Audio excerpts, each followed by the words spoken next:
गरमीमध्ये थंडावा देणारं विटॅमिन्सने भरपूर गाजर, टोमॅटो आणि बीट एकत्रित मालवणी सार चमचमीत झणझणीत नुसते प्या किंवा राईसबरोबर खा.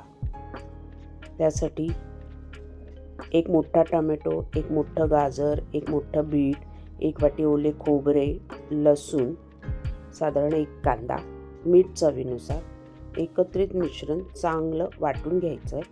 ह्याच्यामध्ये तुम्ही सुक्या मिरच्या, धने, बडीशेप पण घालू शकता. पण माशाचं सार बनवतो त्या पद्धतीने. पण मी यावेळी माझा जो नवीन मालवणी मसाला आहे कुटून आणलेला तो वापरणार आहे. याच्यामध्ये मालवणी मसाल्यात सगळे मसाले, गरम मसाले, धने, बडीशेप असतं.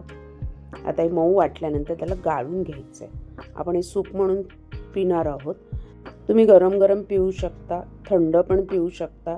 राईसबरोबर तुम्ही हे आस्वाद घेऊ शकता. अप्रतिम अप्रतिम अप्रतिम लागतं चवीला.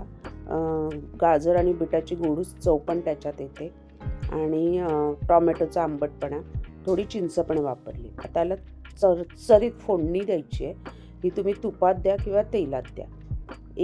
अर्धा चमचा राई, अर्धा चमचे जिरे, भरपूर कढीपत्ता आणि हिंग पाव चमचा, असं सरसरवून त्याची फोडणी. अरोमा त्याचा चांगला पसरला पाहिजे फोडणीचा, कारण फोडणीमध्येच त्याची ती खरी चव आहे. त्यानंतर आपण जो गाळून घेतलेला रस आहे, टोमॅटो, बीट आणि गाजर आणि ओले खोबऱ्याचा, तो त्याच्यात आपण घालणार आहोत. वरून एक हिरवी तिखट मिरची.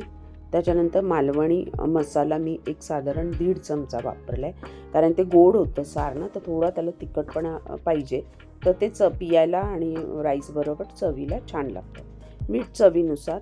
नंतर चिंचेचा एक छोटासा सुपारी एवढा तुकडा टाकला आहे, कारण टोमॅटोला तेवढा आंबटपणा नसतो.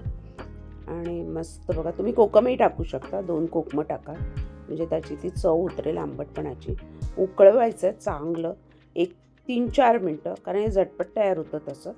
आणि तयार आहे गार्निशिंग कोथिंबीर घालून टोमॅटो, गाजर आणि बीटाचे मालवणी सार.